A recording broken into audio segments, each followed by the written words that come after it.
On a une drôle de polémique autour de Bernard Tapie, alors qu'il y a quelques semaines, il révélait son cancer. Il a subi une lourde intervention chirurgicale ces dernières heures.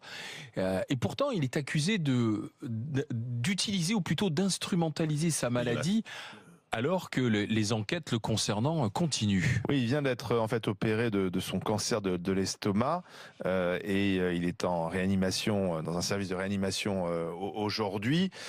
Il n'a pas donc pu répondre à une convocation, une de plus, de la justice concernant ses affaires, et elles sont nombreuses avec Bernard Tapie.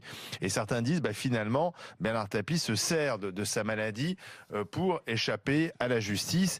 Et pourquoi certains le disent? Parce qu'il y a eu cette interview à France 2 avec Laurent Delahousse où Bernard Tapie a laissé entendre que s'il avait un cancer de l'estomac, c'était parce que finalement on l'embêtait et que donc il allait se battre, etc., malgré l'acharnement judiciaire. Donc on connaît Bernard Tapie qui a beaucoup de talent et le talent aussi de se mettre en scène. Est-ce que vous croyez à cette idée que Bernard Tapie se servirait de sa maladie pour échapper à la justice? C'est quand même, ça va assez loin, parce que ce sont les avocats du consortium de réalisation dans l'affaire Adidas qui parle de stratégie de retardement de l'affaire et d'instrumentalisation sans pudeur de la maladie. Ce sont les avocats qui le disent, Elina. Écoute, moi, en plus ça tombe bien parce que je l'ai vu l'émission avec Delahousse. Franchement, moi je trouve que les gens sont méchants parce que avoir un cancer, quand même, tu souffres et je n'y crois pas du tout que c'est pour. Mais de toute façon, moi j'ai toujours défendu Tapie, moi de toute façon, je suis comme. Enfin, c'est vrai que j'ai un côté, oui, peut-être. Mais en tout cas, c'est un mec qui a fait rêver beaucoup de gens aussi, faut pas oublier, quand au moment des. Si, c'est vrai. Oui, avec l'émission Ambition. Absolument. Non, mais.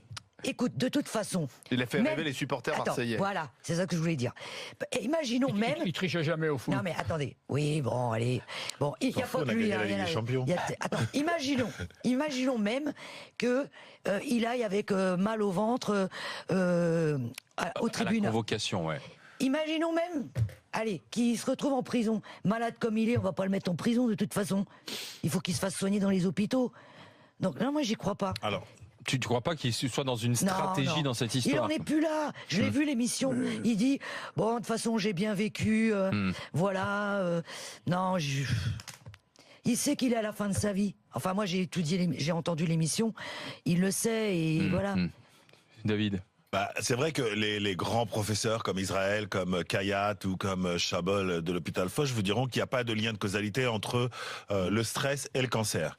Mais c'est vrai que tous les malades du cancer tendent à expliquer leur maladie par un événement, enfin en tout cas nombreux, je ne peux pas me permettre de dire tout, mais nombreux des malades du cancer l'expliquent par un événement qui est survenu dans leur vie. Après, moi je pense que le manque de pudeur, là en l'occurrence dans cette affaire qui nous intéresse, vient plutôt des avocats. Je trouve ça vraiment dégueulasse de dire ça, mais je trouve ça vraiment dégueulasse. Les avocats d'Adidas sont dégueulasses, d'Adidas du consortium. Là, le manque de pudeur, clairement, et la stratégie, eux, ils sont dans leur rôle, ils sont dans leur ligne de défense, mais je trouve que la limite qui consisterait à respecter un homme malade n'est pas est franchie là. Et pour moi, c'est vraiment dégueulasse, c'est abject de se servir de la maladie de Bernard Tapie, parce qu'en l'occurrence, ce sont eux qui, selon moi, se servent de la maladie de Bernard Tapie pour parvenir à leur fin. Non, mais en effet, il y avait une audience au tribunal de Bruxelles, et en temps voulu, les avocats de Bernard Tapie ont demandé le report, avec un justificatif, avec un certificat médical de l'hôpital Saint-Louis. Je pense qu'il se fait et pas. quand même, lorsqu'on subit une opération quand même de l'estomac, l'ablation de l'estomac, une opération extrêmement lourde, alors là, je ne comprends pas que le report n'ait pas été accepté. À mon avis, le procès, il s'en fout royalement. Là, il y a d'autres priorités que le je suis d'accord procès. avec toi, David, hein, franchement. Là, on voit bien, il y a quand même une opération qui était très lourde. Alors pourquoi autant de sévérité de la part des avocats du consortium? C'est vrai que l'affaire elle dure, c'est sûr. L'affaire elle dure. Tapie est malin, il utilise toutes les procédures. C'est vrai. Bon, ils sont quand même, ils sont, si tu veux, irrités, ils en ont un peu ras-le-bol, etc. Bon, mais quand même, là, je trouve qu'ils auraient dû accepter le report. Enfin, de toute façon, les avocats ont refusé, mais c'est finalement le président du tribunal de Bruxelles qui n'a pas accepté le report, qui a donné raison aux avocats du consortium. Drôle de stratégie quand même, drôle de... Mais là, il est Drôle victime, d'histoire, il est alors victime qu'il y a clairement. un homme qui est sur le billard et qui risque sa vie avec par contre, Il est maladie, quoi. victime de sa popularité, il est victime de son image de Golden Boy, de bling bling, un petit peu, voilà, il est victime de tout ça et on sait très bien que aussi bien là dans l'affaire qui est en cours, mais aussi de la part des gens de la population à mon avis, civile. là, actuellement, On pardonne pas ça, on ne pardonne pas, il doit être on dans pardonnera la pas ligne, là. Tapi de ça. Et il est victime aussi de cet arbitrage qui a été complètement organisé. Exactement. Avec l'aide du président Sarkozy et des amis de Sarkozy. Quand même, Je suis d'accord avec toi là-dessus. Et puis, dans le monde de Macron, on a une drôle d'histoire qui est en train de se dérouler dans la capitale, avec les vélos, puisque... Alors, vous dites de quoi il parle? Oui, on parle d'affaires financières quand même, on parle de contrats qui sont passés. Avant, c'était Vélib, c'était avec Jean-Claude Decaux, tout ça, il y avait toute une logistique, une intendance qui était mise en place, sauf que ce n'est plus Jean-Claude Decaux. La mairie de Paris a passé un contrat avec une société, comme disait l'autre, qui n'arrive pas à fournir. C'est un accident industriel, hein, en fait. Ceux qui habitent à Paris ont vu effectivement que Vélib n'existait plus, il n'y a plus de vélos, les places sont vides. Alors qu'est-ce qui s'est passé? Il faut remonter en octobre 2017. Anne Hidalgo lançait en fanfare le nouveau Vélib, vert et bleu pour sa version électrique. Nouveau Vélib produit par une entreprise franco-espagnole, Smovingo, et qui devait être déployé à partir du 1er janvier dans les 600 stations qui étaient jusqu'à présent utilisées par l'opérateur, l'ancien opérateur, qui n'a donc pas été reconduit, on ne sait pas pourquoi, JC Decaux. C'est Anne Hidalgo qui a choisi de changer d'entreprise et de faire confiance à cette nouvelle entreprise. Le problème, c'est que ce nouveau prestataire ne suit pas, et donc tous ceux qui ont un abonnement Vélib depuis des semaines, voire des mois, ne peuvent plus utiliser leur abonnement, qui est payé à l'année. Donc là, il y a quand même un vrai souci côté consommateur. Et puis de l'autre, il y a un souci parce que c'est un contrat qui a été passé sur 15 ans par notamment l'incontournable Christophe Nadjowski, l'adjoint au transport de la maire Anne Hidalgo.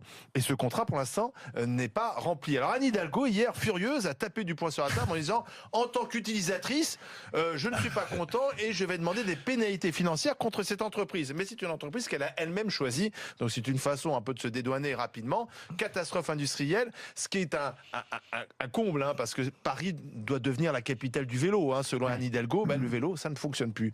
Jacques? Non, mais t'as tout dit, c'est un bide monumental. C'est de l'amateurisme.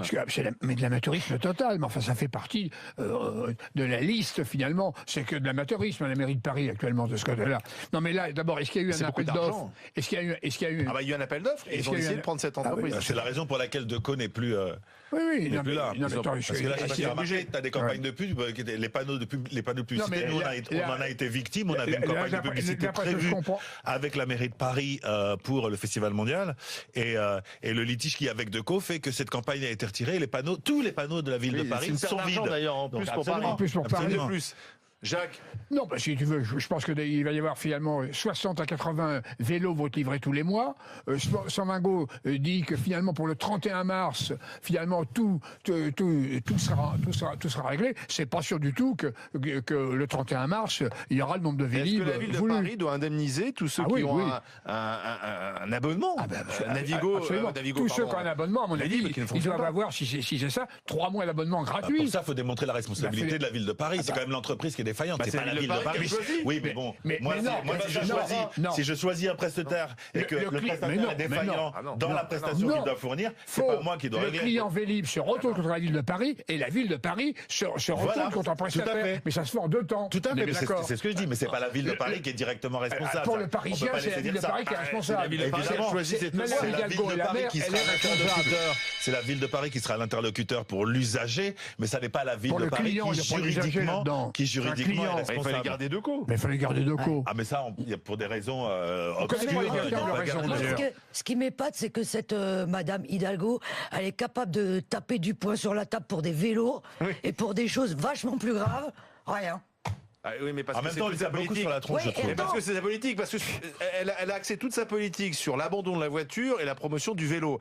Or, ce qui ne fonctionne pas en ce moment à Paris, c'est le vélo, c'est le Vélib. Oui. Donc c'est vrai que c'est. J'ai même lu des trucs qu'ils se décrochaient mal. Enfin, les gens sont vraiment très en colère. Hein. Moi, je me méfie quand même du fait de hurler, hurler avec les loups. Je suis pas. Enfin voilà, je trouve que la moindre petite sortie, la moindre petite chose que dit désormais Non, mais là, il y a une Hidalgo, défaillance qui est elle en avérée, prend, là. C'est de l'argent, elle là. en prend plein la tronche. Non mais je dis juste ça, je dis qu'il y a probablement... C'est pas une petite C'est pas défaillance. gratuit, c'est pas gratuit. C'est pas une petite défaillance. Si tu veux, dès qu'il y a, tu regardes sur les applications de géolocalisation, dès qu'il y a un petit peu d'embouteillage, tu verrais que les insultes graves. Elle en prend quand même beaucoup. Peut-être parce que c'est Non, mais justifié. ce point-là, excuse-moi, c'est factuel. Puis l'endettement de la ville de Paris, c'est factuel aussi actuellement. Non, c'est une catastrophe, Oui, Hidalgo. mais enfin, Paris, c'est quand même une ville où il fait bon vivre et on est quand même bien gâté. Il Enfin, suffit ça d'aller dépend dans les pour autres qui, capitales hein, ça dépend européennes. pour qui, hein. Il suffit de passer une journée ou Ça 2 dépend jours à pour ceux qui ont Londres. les moyens. Tu vas Voilà, voir combien c'est ça ça. coûte, Ah oui, Londres. mais enfin, Pour ceux qui ont les moyens, ouais. tu compares Paris à la ville la plus chère au Non, monde. mais ça, c'est vrai. je veux dire que Paris, Paris est c'est deuxième, non mais plus Paris, cher c'est au quand même monde. pas, c'est quand même pas Rome, tu vois. Rome, il y a des vrais problèmes de transport en commun, il y a des Berlin vrais marche problèmes de bien. pollution. Ah, parce qu'il y a- Il n'y a pas de problème. Ah bon Moins que Ah non, Rome, qu'il y par avait des problèmes de exemple. pollution avant. Moins que Rome, par Mais il y a exemple. plus de problèmes à Paris qu'à Berlin. Oui. Oui, Et plus qu'à probablement. Barcelone, et plus qu'à. Excuse-moi. Ah oui. Moi, je voyage aussi.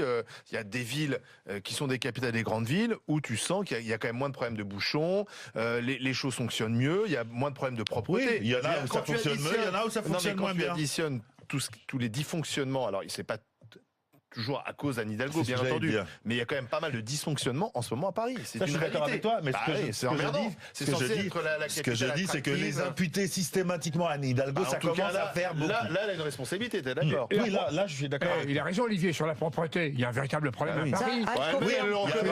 Elle-même, elle le reconnaît. Il y a le problème, effectivement, que les gens sortent leur chien, leur Ah, chien. mais leur c'est- chien, mais oui, ça, c'est la ne- faute des ne Parisiens ramasse pas les uniquement. crottes de Oui, chien. ok, les Parisiens sont sales. Paris, c'est la ville la plus dégueulasse d'Europe. Oui, et à Je cause suis désolé. uniquement Mais à cause parce des que- Parisiens. Oui, mais alors, aussi à je suis cause des pas tout à Parisiens. fait C'est un d'accord. peu facile à chaque fois Moi, de je vais mettre te le dire un dos, truc, David. Je suis d'accord avec de David. mettre la Ouais, mais responsabilité attendez, moi, sur les j'ai- gens. Les vélos qui sont libres, là, Attendez. les nouveaux vélos que les gens balancent partout, c'est la faute d'Anne Non, Hidalgo. c'est pas- Les gens qui ramassent pas les crottes de leurs chiens, c'est la C'est faute pas de d'Anne la faute d'Hidalgo, ça, on est d'accord. Faut arrêter de Non, déconner. d'accord. Les gens qui jettent leurs clopes par la fenêtre, les papiers de bonbons par la fenêtre, c'est la faute d'Anne Hidalgo. Faut arrêter aussi. Est-ce qu'elle a tu lancé vois. un appel Non, mais vibrant alors, à la tous les étrangers qui responsabilité viennent à Paris sont individuelle? surpris de la saleté de la ville. J'entends jamais Hidalgo parler de la responsabilité individuelle, de lancer un appel à l'ensemble des Parisiens pour les mobiliser. Elle fait rien. Elle vient de le faire sur la journée de la solidarité. Bah, on y reviendra d'ailleurs sur La cette nuit, la solidarité. solidarité. S'il vous plaît, Le pipeau au maximum. les grandes gueules. Ça pipote. Un mot, puisque vous avez pu lire, voir depuis 2-3 jours des articles concernant l'une de nos GG, Karim Zeribi, puisque le parquet de Marseille a requis le renvoi devant le tribunal correctionnel de Karim Zeribi pour abus de confiance et abus de biens sociaux. Donc sachez, pour qu'on soit j'étais complètement même pas au transparent avec vous, qu'avec Olivier nous avons joint Karim Zeribi et qu'on a pris la décision pendant un temps, durant l'examen de cette réquisition et les suites judiciaires de l'affaire, de ne plus avoir Karim dans les grandes gueules. Voilà, le temps que le dossier continue. Ensuite devra se faire ce qu'il y a lieu de se faire. Mais voilà, c'est inutile de nous renvoyer en ce moment ou de faire aussi notre procès dans cette histoire. le mien. Et cette histoire regarde Karim Zeribi, la justice et pas les grandes gueules. Et Karim pense qu'il sera blanchi à la fin de cette histoire. Alors c'est vrai que la justice dans ce pays est très lente, trop lente, et donc c'est une procédure qui dure. Et en attendant, malheureusement, Karim va régler son affaire et puis il reviendra ensuite blanchi, je l'espère, dans les grandes gueules. On pense à lui. Dans un